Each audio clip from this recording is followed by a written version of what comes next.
Alright. So, now I'm doing another series. This time I call this Vintage LMGT1. So I've compiled 5 cars that raced in the GT1 class. Some at LeMans, some not.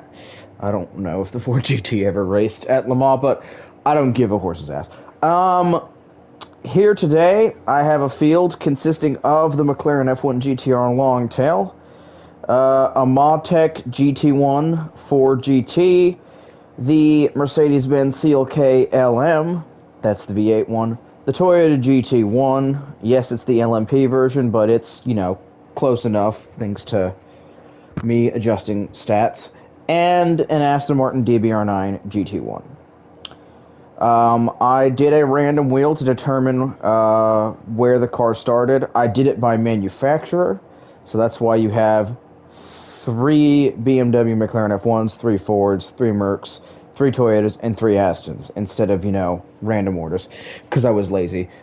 So, yeah, that should be about all, and we're about to get this underway.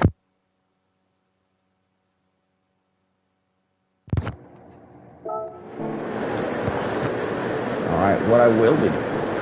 Oh, they're on mediums, look at that.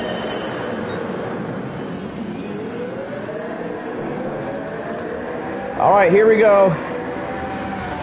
Start of the race. McLaren's having an inter-team fight here. All the drivers are drivers that drove their cars IRL. Oh, Nelson Piquet does not care about track limits. He takes the lead as Romain Grosjean. Wow. JJ Leto, big fall. Let's get a quick replay on JJ Leto's misfortune here at the start. You see Piquet runs him wide. Then he falls down to 3rd, falls down to 4th, falls down to 5th. He just gets freight trained. All because his teammate Nelson Piquet does not care about the rules. Which is very on brand for Nelson Piquet, as 2 Fords and 1 Mercedes have gotten through. So we've had multiple position changes here at the start of the race. So many that I haven't really been able to go over all of them. As we have yet another overtake entering Tetra Rouge.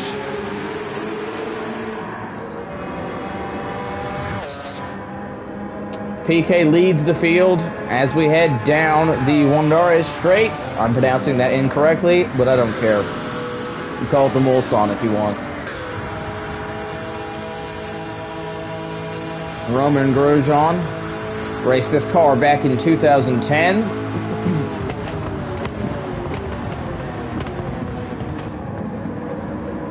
Got a lot of speed in the straights here. As we can see, the CLK is looking very racy. We've got a DBR9 that's already made its way up into 8th. That's much.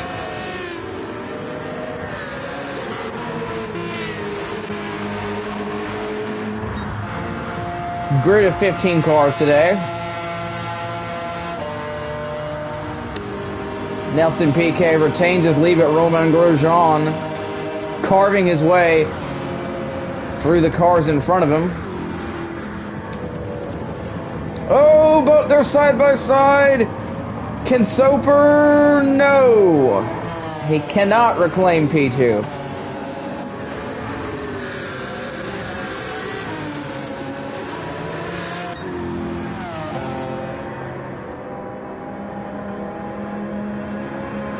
Starting here in the sunset hours.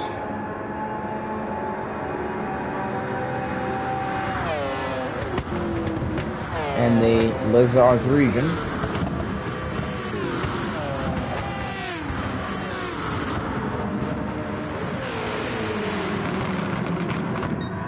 The Toyota GT1s are all down in the bottom 3 positions. Not going well for Toyota today.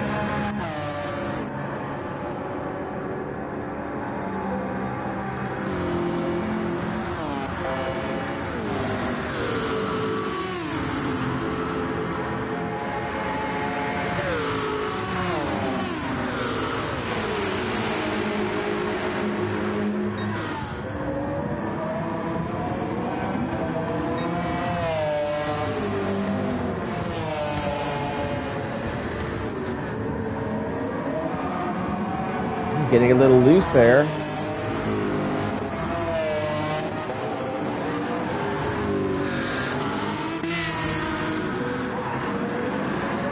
Ooh, JJ Leto getting all out of shape on the exit.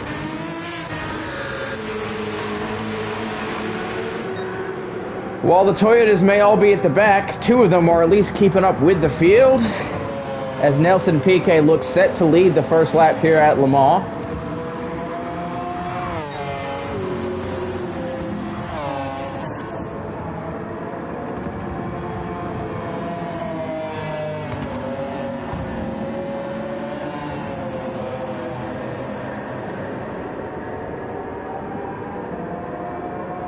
As the sun has set here in France.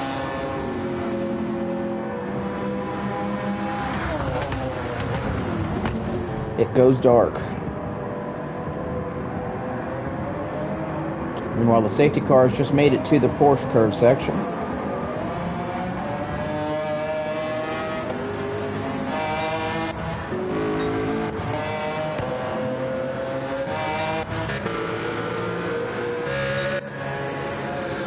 We've got cars in the pits. I think we've had damaged vehicles. Taking a look here, as we have had a couple of damaged cars. You can see here a lot of cars damaged. Much, Westbrook, Ludwig, we have Weber, Brabham, Rydell, and that has shot all three of the GT1s pretty far up the field, as only the top 9 managed to escape lap 1 with virtually no damage here. We'll keep the car info up. The AI, they use TCS, and they only use about 90% throttle, so they go very slow. That's my only reason for not particularly wanting to show the info, because they're just going so slow. Anyways, Nelson Piquet continuing to lead the field.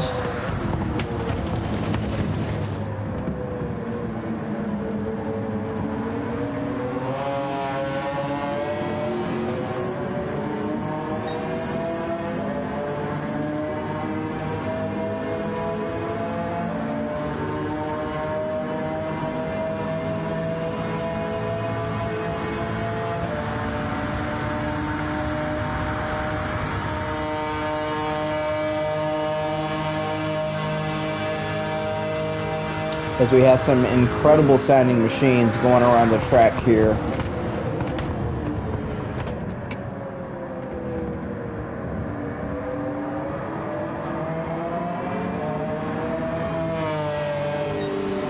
As we are 6.5 minutes into the 1 hour long race, already into the night.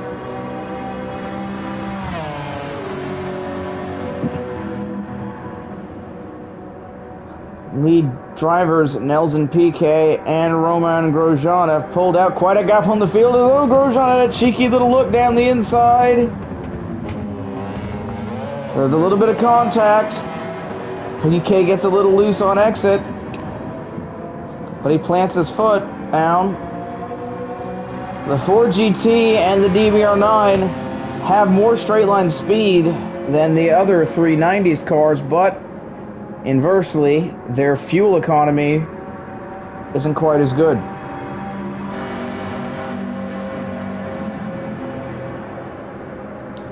Piquet not giving Grosjean the lane he needs to make a move.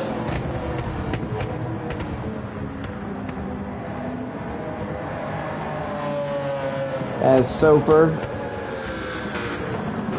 Zonta, and Leto finish off the top 5,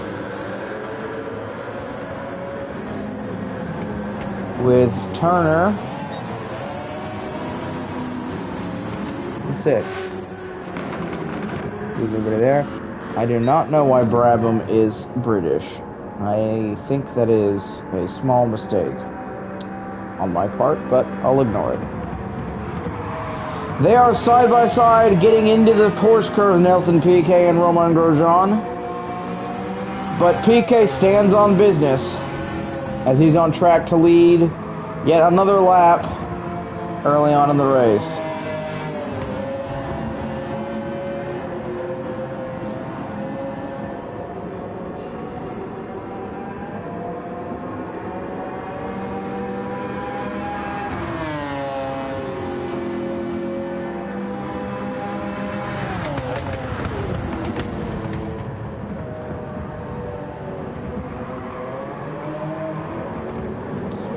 Here comes PK through the final chicane.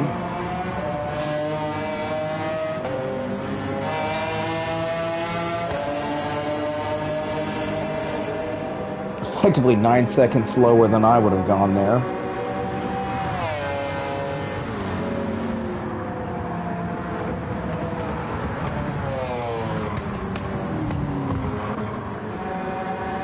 Soper now, quite a whiles behind the lead two. Ricardo's onto. Not exactly having a great day either. Neither is Leto. He started in the lead. Turner, on the other hand, been a positive day. And thanks to the Toyotas being able to keep their noses clean, they moved all up into the top 10. As Westbrook and Mush, teammates, are battling it out for that last spot in the top 10.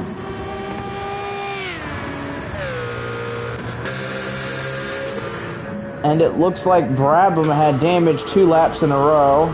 That is definitely not helping.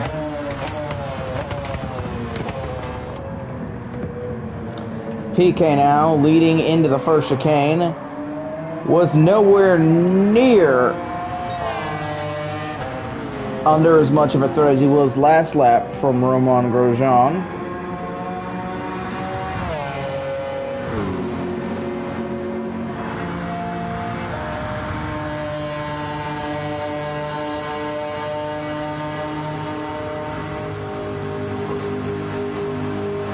As it's honestly been a pretty mild race. Beyond the first lap sort of calamity and incidents, everyone appears to be behaving themselves.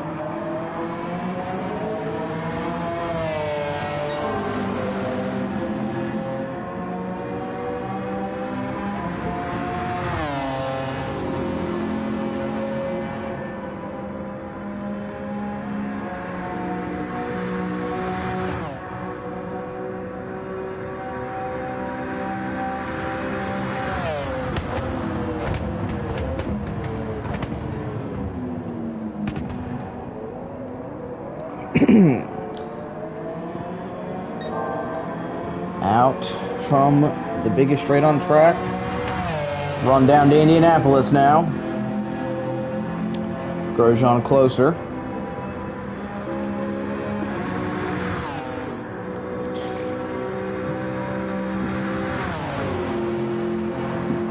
But is he close enough to make a move?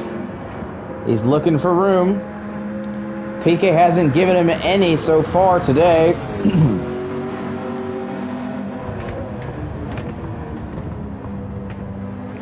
Nelson PK did not win in this car at Le Mans in 1997. However, nearly 30 years later, he's got the opportunity to win around this circuit in this car. Of course, Soper and Leto were driving the same car as PK, as it looks like Leto has made his way back around Ricardo Zonta.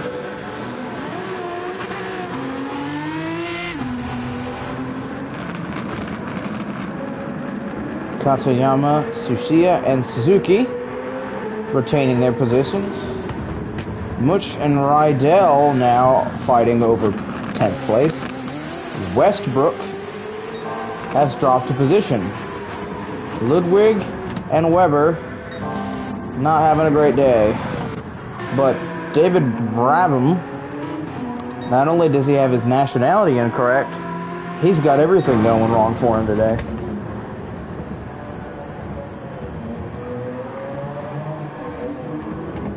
Now, granted, that was my problem.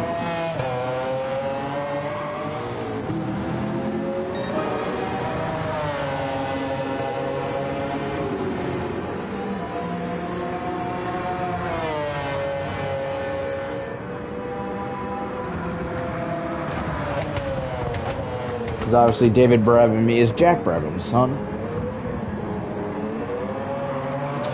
Nelson Piquet has led 3 laps so far, and that is rain on the circuit. Rain is on the circuit. Sounds light, but it sounds like we heard a sprinkle of rain down towards the start-finish straight. Tower says that the rain has cleared now.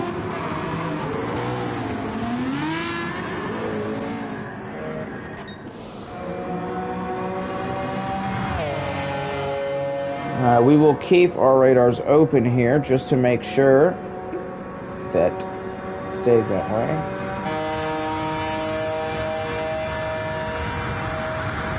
The AI must have adjusted their gear sets because the gears on these cars are significantly longer on the tune I have on them.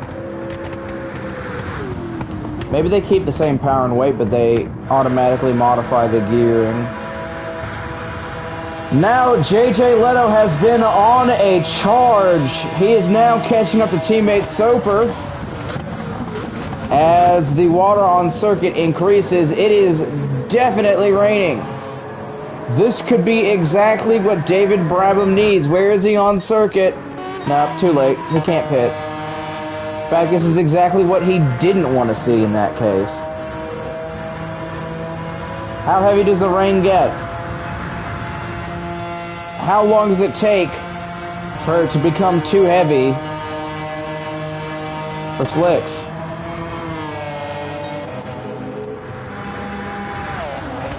Soper defending his position from teammate JJ Leto. Here as the rain is falling. Track is not wet enough for intermediate tires to be required yet. But it can't take that much longer to reach that level.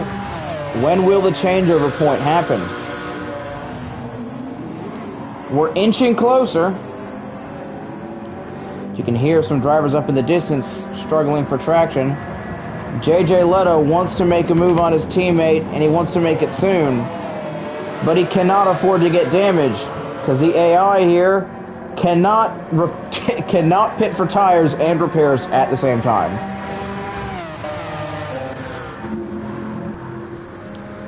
PK still leads as we are now right around that changeover point. We're at that crossover. Neither tire has a distinct advantage quite yet. Now Soper and Leto side by side. Ooh, Leto's around the outside here, but that outside becomes the inside at the next corner. Can he clear him? Yes! JJ Leto moves back up into the podium places.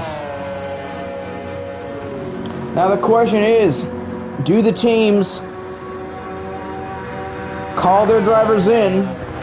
Everybody's continuing on at relatively normal speeds. Nope, they're slowing down. I think everybody's going to be coming down pit road this time by. Oh, yep. It's time for intermediates. You can see the speed difference as Leto's about 10 mile an hour slower than PK was there. And now the rain's really coming down. Oh, Nelson Piquet goes around. Roman Grosjean struggling. JJ Leto around. Can he keep it off the wall? No!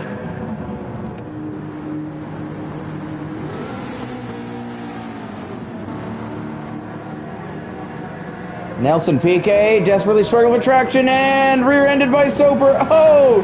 Zonta contact. Turner in 6th back. No damage. Grosjean pulls it into the pits.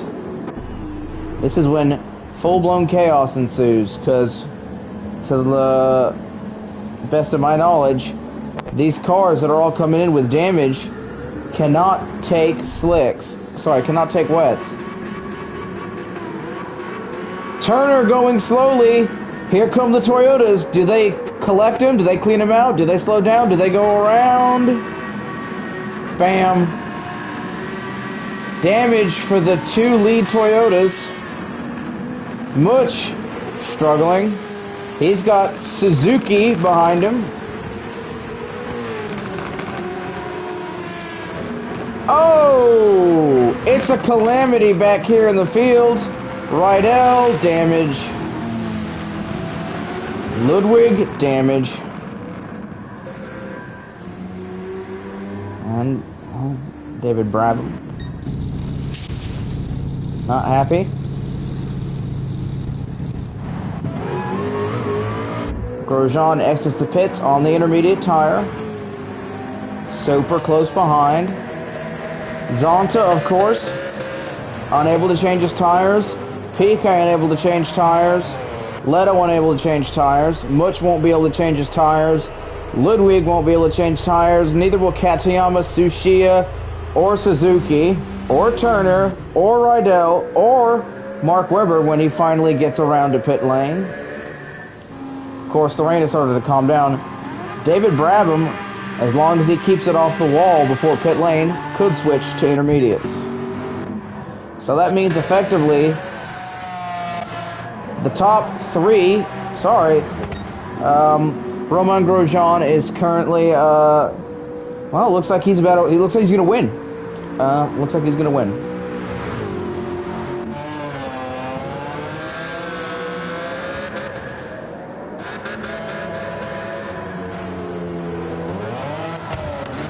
Oh, JJ Leto, 360.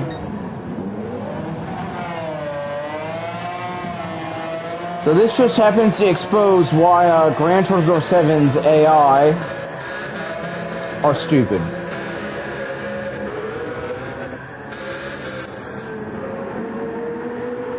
Oh, Suzuki got tires. Ludwig got tires. Katayama did not. Turner did not. Tsuchiya did not, and he's already got damage. Rydell has intermediates. He doesn't want to take damage because he'll be forced to pit if he does. But you can see how being on the wrong tire is detrimental in more way than one. Ooh. A little bit of contact between Rydell and Katayama. Rydell stuck behind Katayama.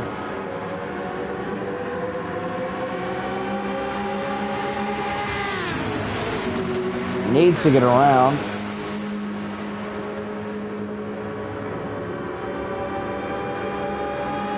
Alright, Rydell finally gets around. He's got Westbrook to worry about, who's also on intermediates. Mark Webber still trundling along on his slicks. As David Brabham is making a tire change. He's getting onto the intermediates. Might be able to pick up a few places. They're going to refuel the car. And he is out of the pit lane. Romain Grosjean. He's on a Sunday drive. He kept the nose clean. Well, others could not.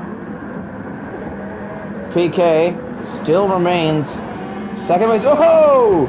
Soper spitting Ludwig on intermediates, but he will have to come in at the end of this lap for damage repair.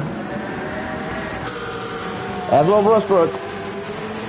Wow, it went from bad to good to bad to worse for JJ Leto.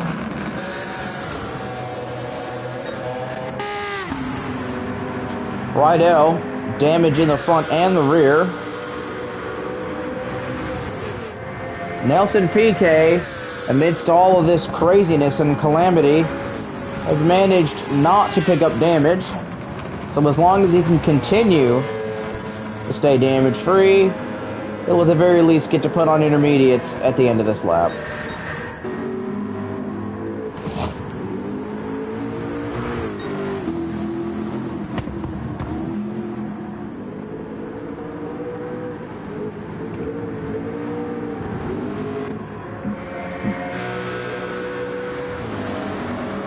The second place car is finally a car on the correct tire, but look at that gap between first and second.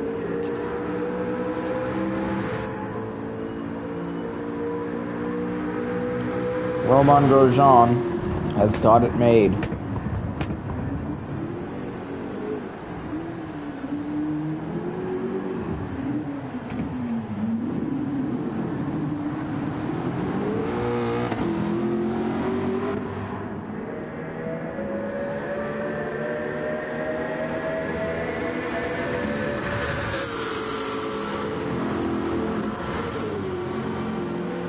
The top 5 are all in intermediates. Nelson Piquet has damage.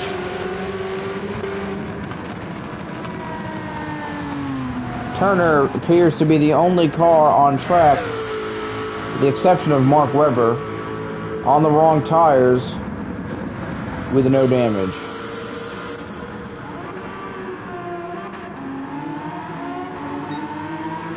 As Brabham is making his way down to Indy, maybe he can make up some positions. Track is starting to dry up here. So it looks like the guys on the wrong tires are about to be on the right tires.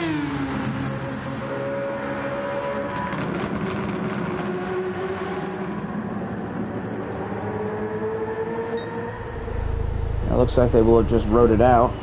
Oh, look at this. Some of the AI are using ASM.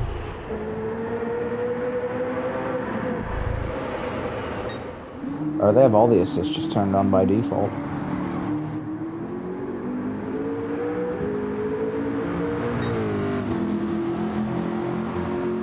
They're also short shifting by default.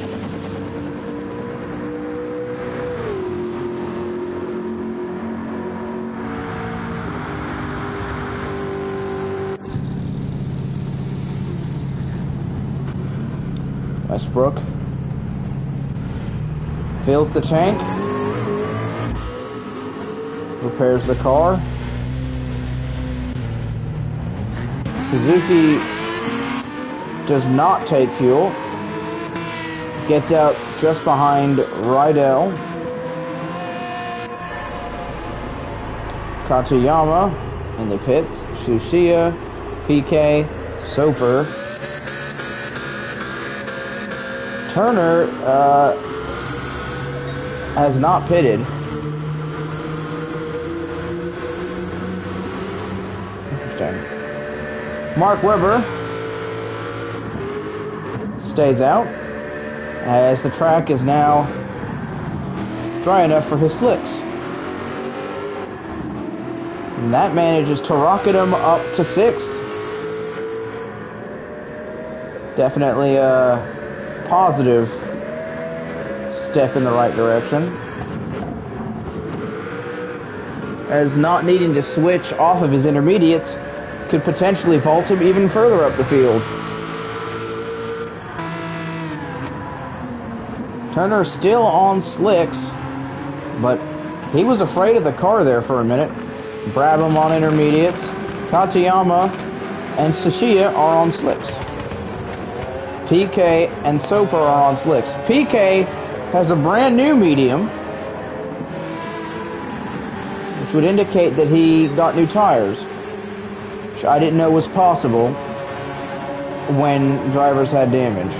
Maybe if their tires are damaged to a certain degree, they can change them. Because Zonta has new tires and so does Leto. And they never went on the intermediates. Curious.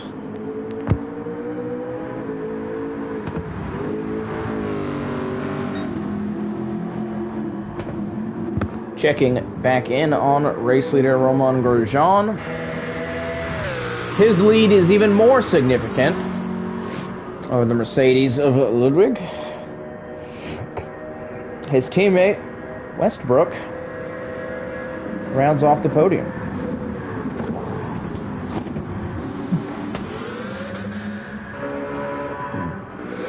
Mark Webber is the first place car on the correct tire. That's Grosjean through the final chicane. Has not chosen to go onto slicks yet. As the first part of the track appears to still be possibly wet enough. And that's the sound of rain again.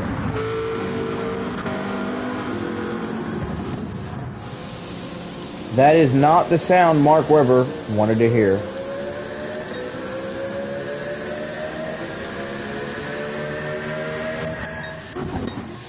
Grosjean is on the right tires again. Man, that might even get to heavy wets.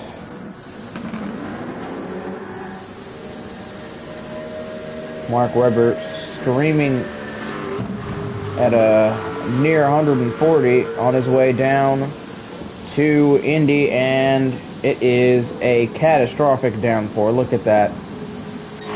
It's time for heavy wet tires.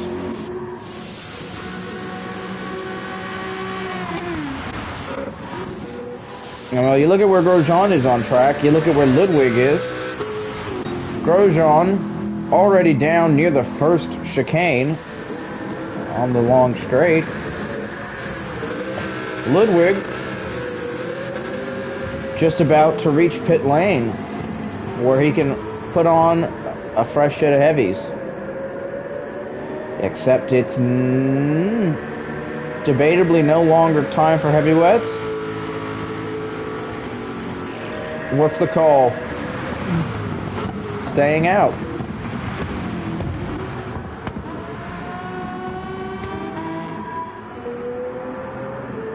As the rain is all but ended again.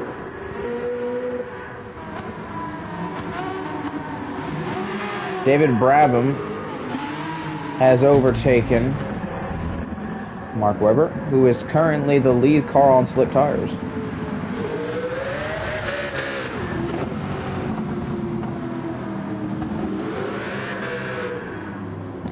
As Webber now just finally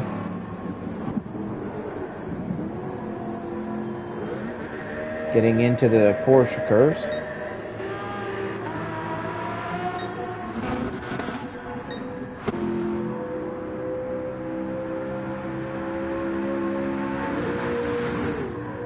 For Grosjean, it's only been good news so far today, as he's kept his nose clean without any problems for the whole day.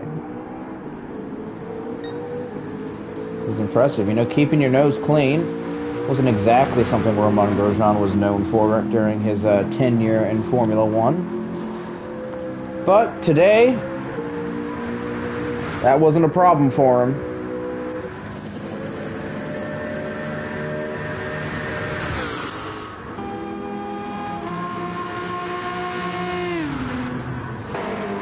However, David Brabham went from as low as P15, i.e. last place, to now up in 6th. Quite a whiles behind the car in front running P5, but still a much welcomed positive step in the right direction. Mark Webber has crawled his way into the pit lane. He will be taking intermediate tires. Turner, a good 10 seconds behind him.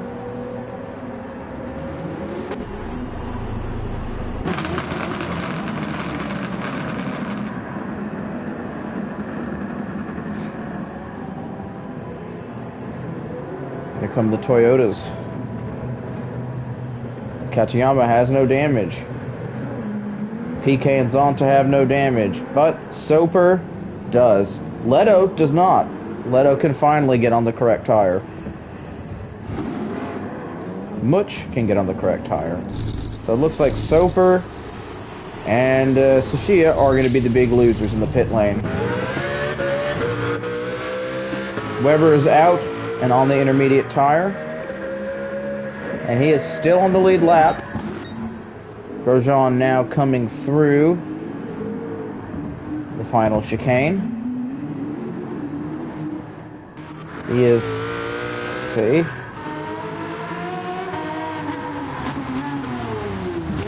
Turner is in turn 1. Leto is in the pit lane. He is a lap down. Tsuchiya has gone a lap down. He is not on the correct tire. Katayama is on the wets. PK is on the intermediate. Zonta is on the intermediate. And Soper unable to change tires on the medium. Leto's on the intermediate. PK has already picked up damage. Somehow Tsuchiya has not. But at least those two are on the correct tires. PK, clearly pissed off about the damage, shoots past them very quickly. Ricardo Zonta, now in the cat's bird seat for highest finishing Brazilian. Meanwhile, Tsuchiya, on the wrong tire, continues to hold up his teammate, who is also on the wrong tire, but less wrong of a tire. Maybe.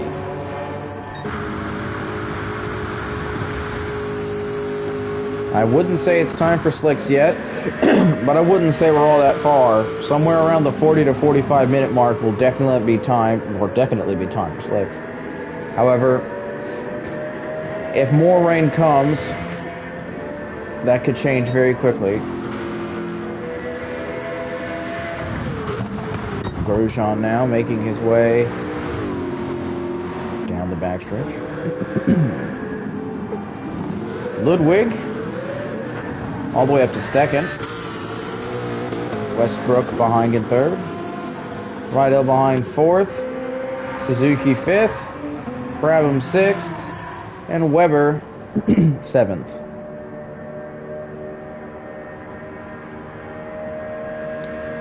As we see Mark Webber heading down into the Mulsanne corner. This, of course, is the 1998 CLK LM, which, while being one of the Mercedes GT1 race cars he drove, it is not the one that he famously flipped in. We happened to pan to his camera like at the perfect time, pretty much right at the spot where he flipped at the CLR. Yeah, scary accident. But today, car stays planted.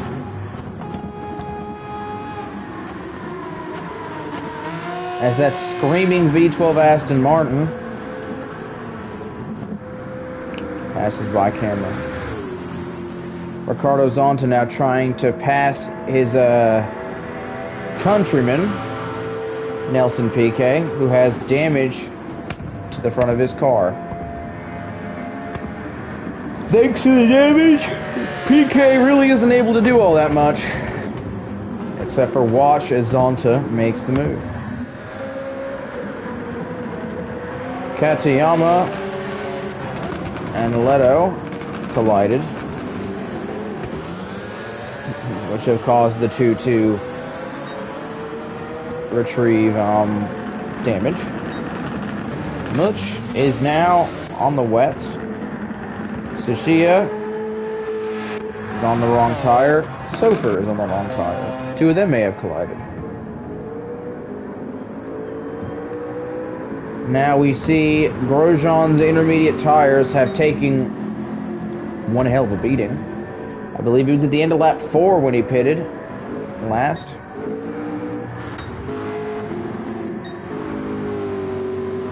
It doesn't really tell me. We're only at 37 minutes. It'll be 38 when he reaches the pit lane. Does the team call him in for a set of slick tires?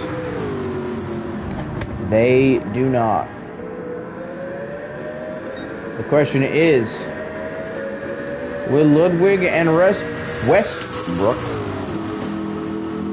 be heading to the slick tires at the end of their 8th lap?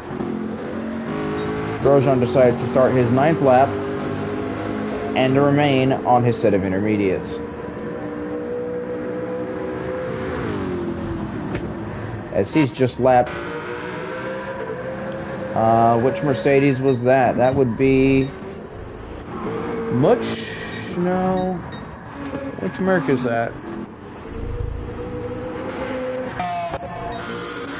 Is that that's not Ludwig, and it's not Weber. That was Zonta? Now where is Grosjean on circuit?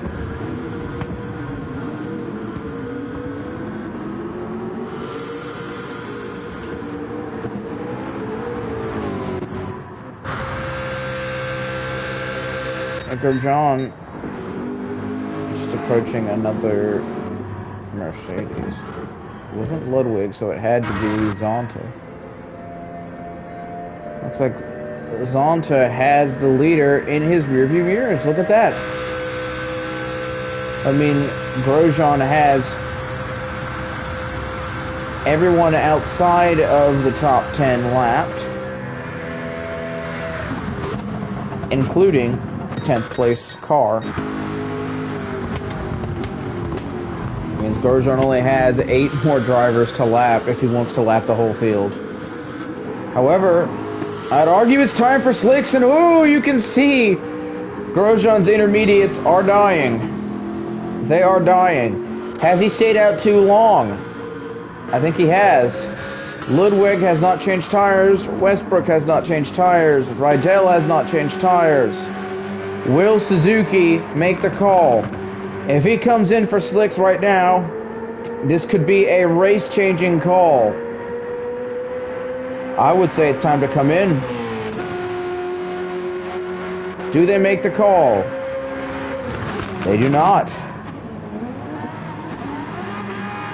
Brabham's tires are shot, so he needs to come in no matter what. Oh, Grosjean spins! When did the tires give out?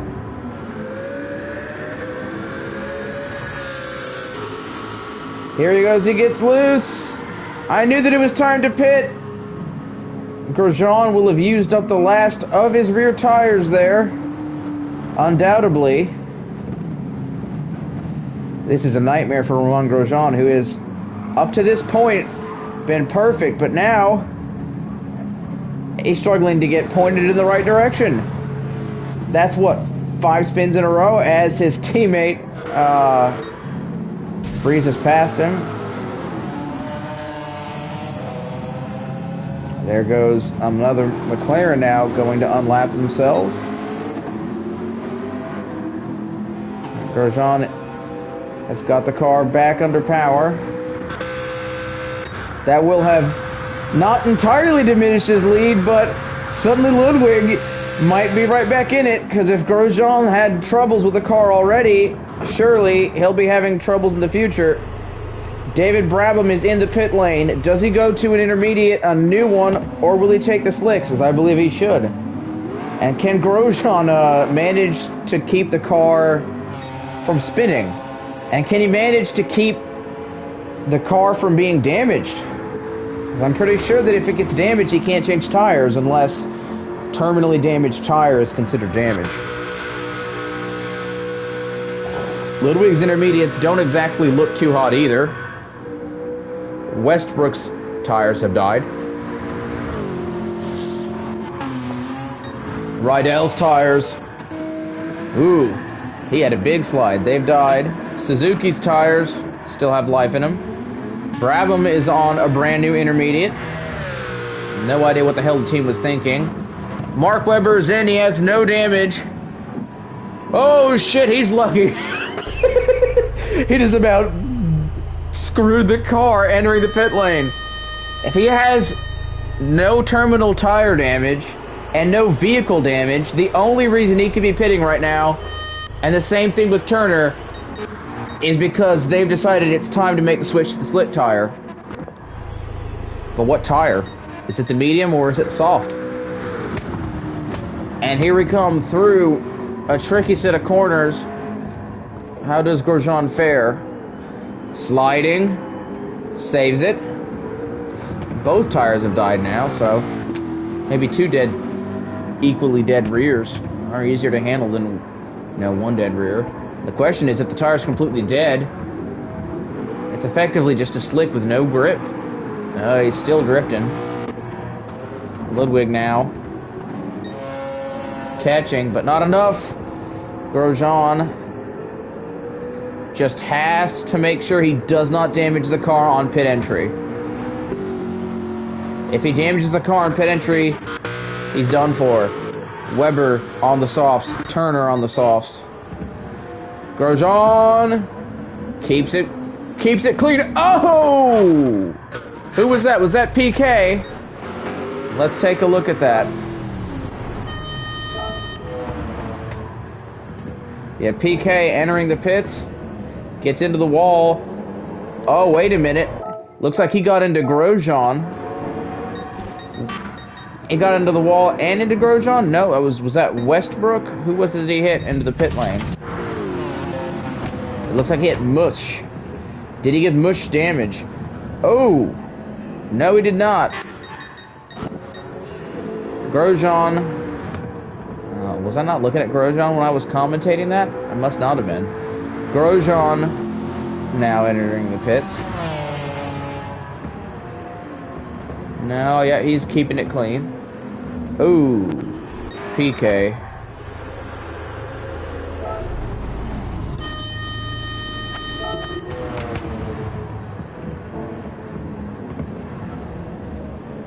PK gets in, so then that was Leto that was entering the pits behind Grosjean. Understood. All right. And I was looking to see who that was that came in hot. So this is JJ Leto entering the pits, deciding brakes are optional, and absolutely clobbering the wall. But he keeps the car in perfectly fine condition. All right, Grosjean had a scare on his intermediate tire, but it looks like he'll be fine.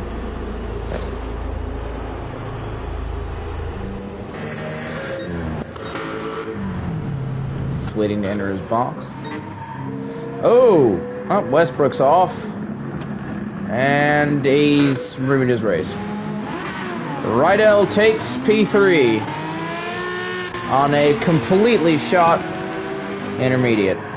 Now he has to fend off Suzuki with no tires. Meanwhile, David Brabham is a whiles behind, and Mark Webber on the correct tires is in another country. Grosjean has not filled the tank. Apparently they think they're taking enough fuel to go to the end. Oh! About colliding with the McLaren there. There was some contact, but no damage. Ooh, aggressive stuff. And he spins him out! He spins him out! Who's this? Is this, No, it's not Leto he hit. Is it PK? No, that means he must have hit Soper. Where is Soper in the grid? Soper is already down on his luck here. Gets a little loose. Oh, thank you for giving us the worst camera angle in the game, Gran Turismo 7. Love this game. Look at this. Grosjean just drives into the side of him, throws him onto the wet curb, and puts him around. Race Control's gonna have to decide on what they think about that. That car was not fighting for position, but just because a car isn't fighting for position doesn't mean you get to cause an incident.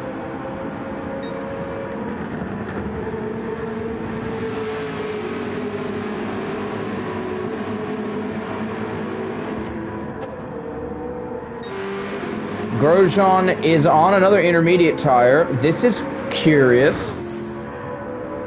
The team told him to stay on the intermediates. The team is delusional.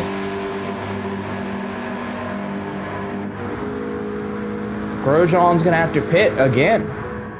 And Ludwig might not. I wasn't even sure if Grosjean had enough fuel in the car. I didn't even pay attention to the fact that they put him on the wrong tire. This race might become interesting in ways that I would not have expected it to. Okay, Westbrook, Suzuki, Rydell all taking their service. Brabham pulling into the pit lane. Everybody's clobbered that first wall. Weber's already on the right tire, so while he's not going to catch these guys, his gap to them isn't quite as large.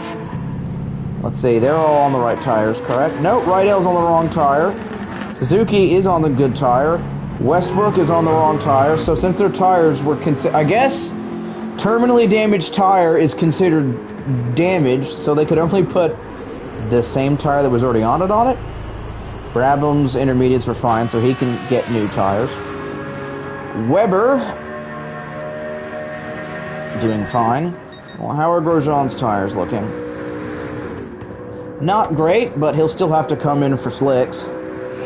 I doubt that the tires are bad enough to cause, a spin. But he's definitely not going through corners as fast as Ludwig will be. Nowhere near as fast as Ludwig will be. In fact, the racing soft tire is easily the best tire, because since the track is colder from it having been wet recently, the tires should wear out at a slower rate. Rydell currently has the fastest lap. You can see that distance is not severe. However, that does appear to be right around the length of a pit stop. It'll be close on whether or not Grosjean or Ludwig will be leading this race, if indeed Grosjean chooses to come in for the slicks.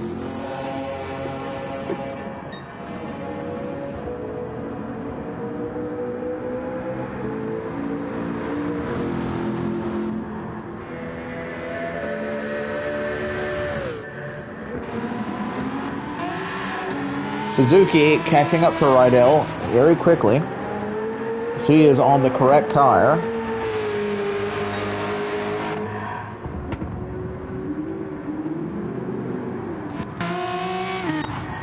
Westbrook will be hunted down by Brabham this lap. Brabham will most likely move up into P5 when Westbrook takes his tires. Weber, on the other hand, not quite in position to make an overtake as a result of that, as he's got to worry about Turner behind him and making sure that he keeps Turner behind. Romain Grosjean entering the pit lane. Does not damage the car on pit entry. Here we go. He's coming onto slick. Now all eyes are on this man, Klaus Ludwig. I think that's his name, I have to remember it.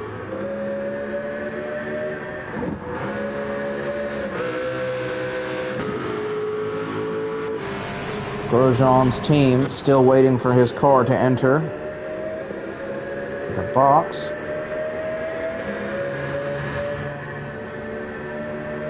Klaus Ludwig now. Here he is entering the final chicane. Here we go. Old tires off. New tires on. Will there be any fuel going in the car? Exiting the pits. Ludwig now out of the final chicane. Grosjean making sure not to spin the car out on pit exit. He makes a safe exit. Ludwig is behind. Grosjean has just barely managed to cling on to the massive lead he had. But Ludwig has warmer tires. They both appear to have enough fuel to make the end.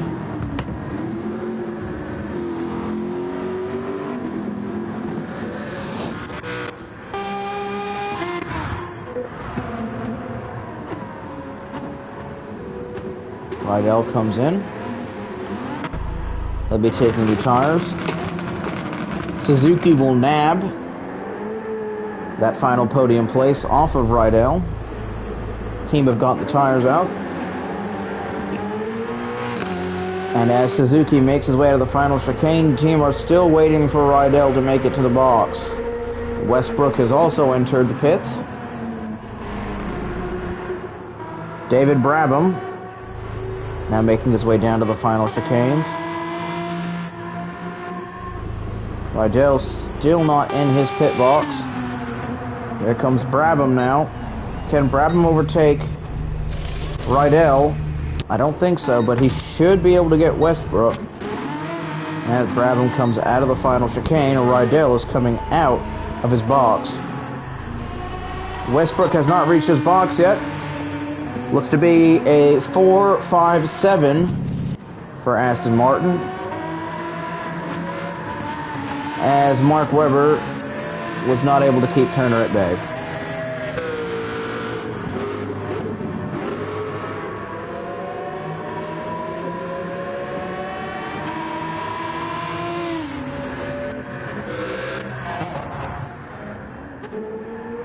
Everybody, to a degree, appears to be on the right tires. Now the game is, do the top two have the fuel they need to get to the end of this race? They both believe they do.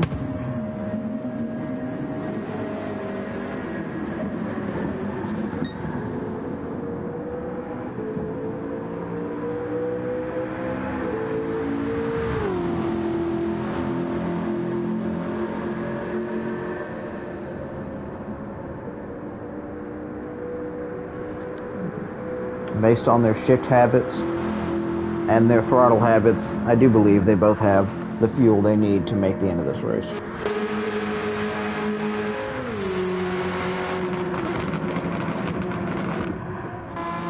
I would say Suzuki has a comfortable gap on Rydell, who has a comfortable gap on Brabham, who has a very comfortable gap on Westbrook, who has a very comfortable gap on Turner, who has a gap on Webber, who has a very big gap on Zonta, who has a big gap on PK, who has a big gap on Leto, who has a big gap on Mush, who is defending from Tsuchiya, and has a big gap from Soper. Katayama is the only driver that hasn't yet gotten onto a slick tire. You can see there's effectively no wet patches really on the racing surface.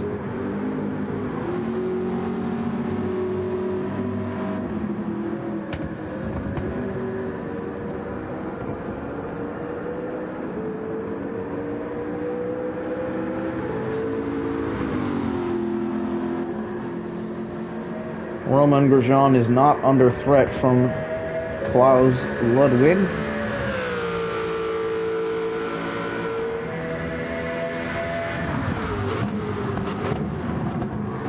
The last time that a Ford GT won around this circuit was, I believe, I don't know, 2016 or 18, when the Chip Ganassi cars, the V6 cars, won the GT3 class. But the last time a Ford GT won an overall race at Le Mans was somewhere in the 60s. I think 69 maybe, when the Golf GT40 won.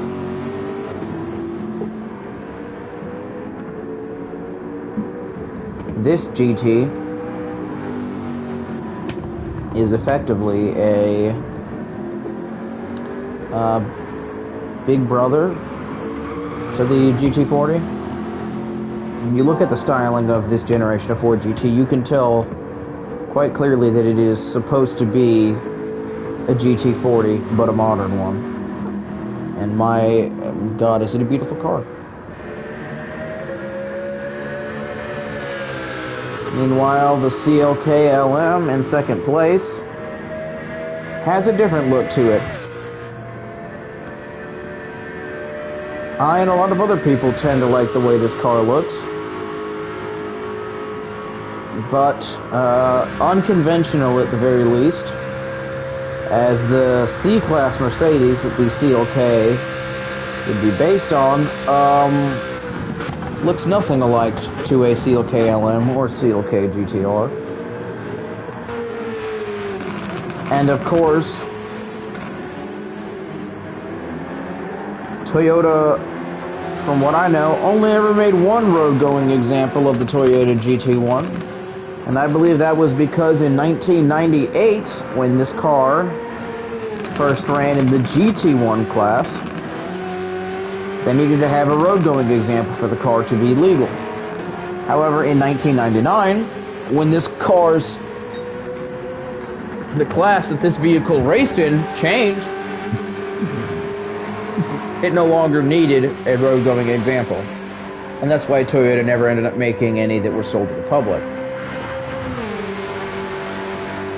And for those who are into nerd facts, when the car was being checked for homologation to make sure that it was, legal, Toyota argued that to pass the rule where the vehicle could store a briefcase or a suitcase to prove that it could be used as a road car, their defense was that you could fit a briefcase or a suitcase in the vehicle if you placed it in the fuel tank.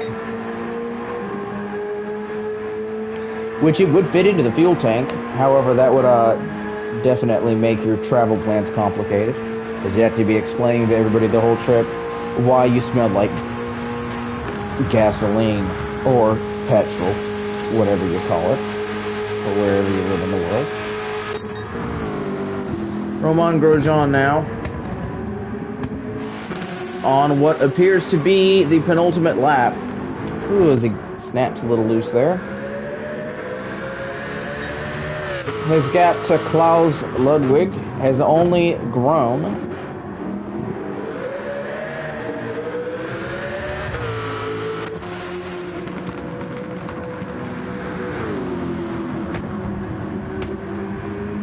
All Grosjean has to do to win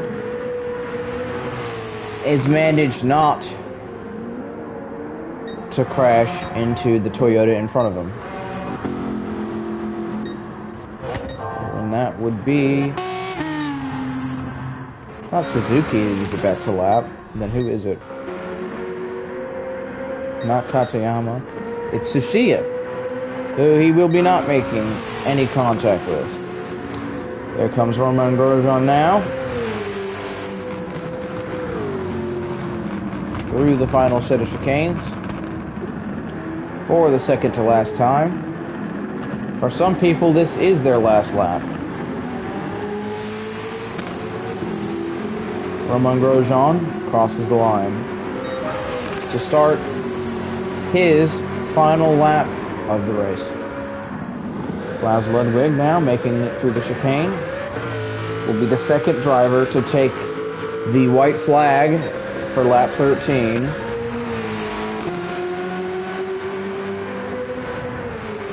Not only will be the second, he appears to also be the last driver to take the white flag.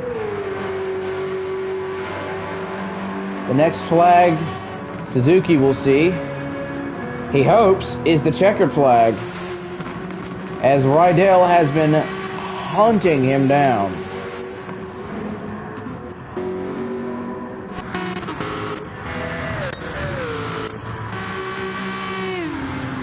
Mark Webber recovered from an unfortunate race to P8.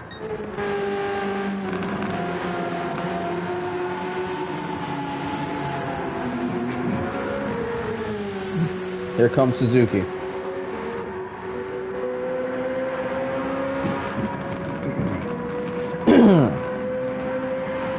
You're about to see the 1 hour barrier. We have reached it. And the first driver to take the checkered flag, Katayama, as he takes home last place. Next, it's Suzuki taking the final spot on the podium, and Rydell just barely missing out. Meanwhile, his teammate, David Brabham, turns on the headlights and takes home the final spot in the top 5. Westbrook has had a tumultuous race, to say the least, but he finds himself in P6, taking the checkered flag. Turner managed to hunt down and past Mark Webber with relative ease, which allows him to finish in the top half of the field, as Webber was relegated to the bottom half of the field.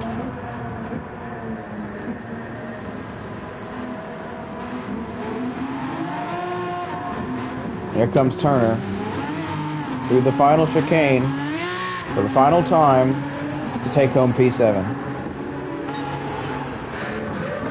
Mark Webber now makes his way out of the final chicane. He'll take 8th.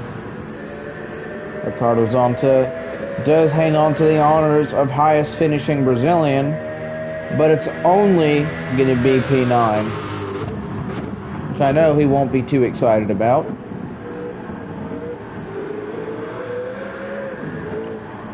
Here he comes through the final chicane, take home 9th.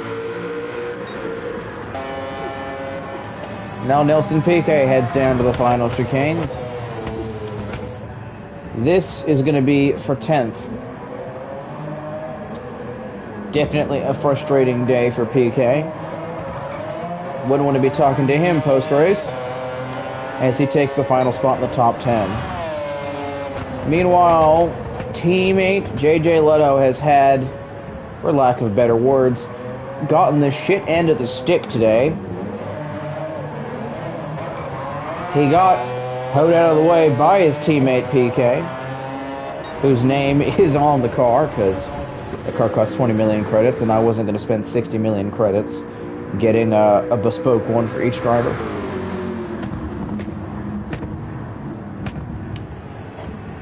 As Much will come through the final set of chicanes for the final time to take home 12th.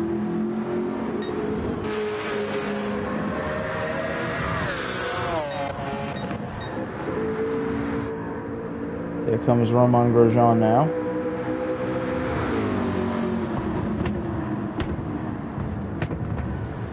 Through the first set of the final chicanes and through the final chicane to take home victory at Le Mans. It is Romain Grosjean, winner of round 1. Now Ludwig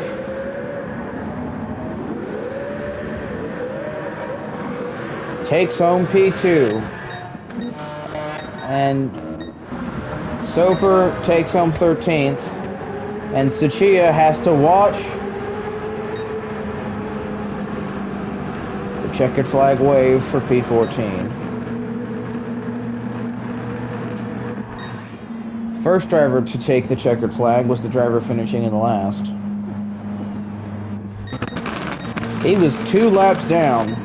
Only driver 2 laps down. Everybody else? We had 14th, 1 lap down, 13th, 1 lap down, 12th, 1 lap down, 11th, 1 lap down, 9th, 1 lap down, 8th, 7th, 6th, 5th. Effectively, everybody except for second place was technically classed a lap down as they did not reach the flag in time to run the final lap, or 14.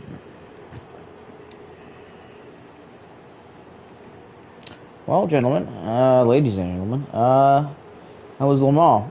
This track doesn't tend to produce the most exciting racing, but it is fun to watch nonetheless. Round 2 for this series will be taking place at Spa-Francorchamps whenever I get that out. Until then, I'll see you guys next time, and you all have a lovely time.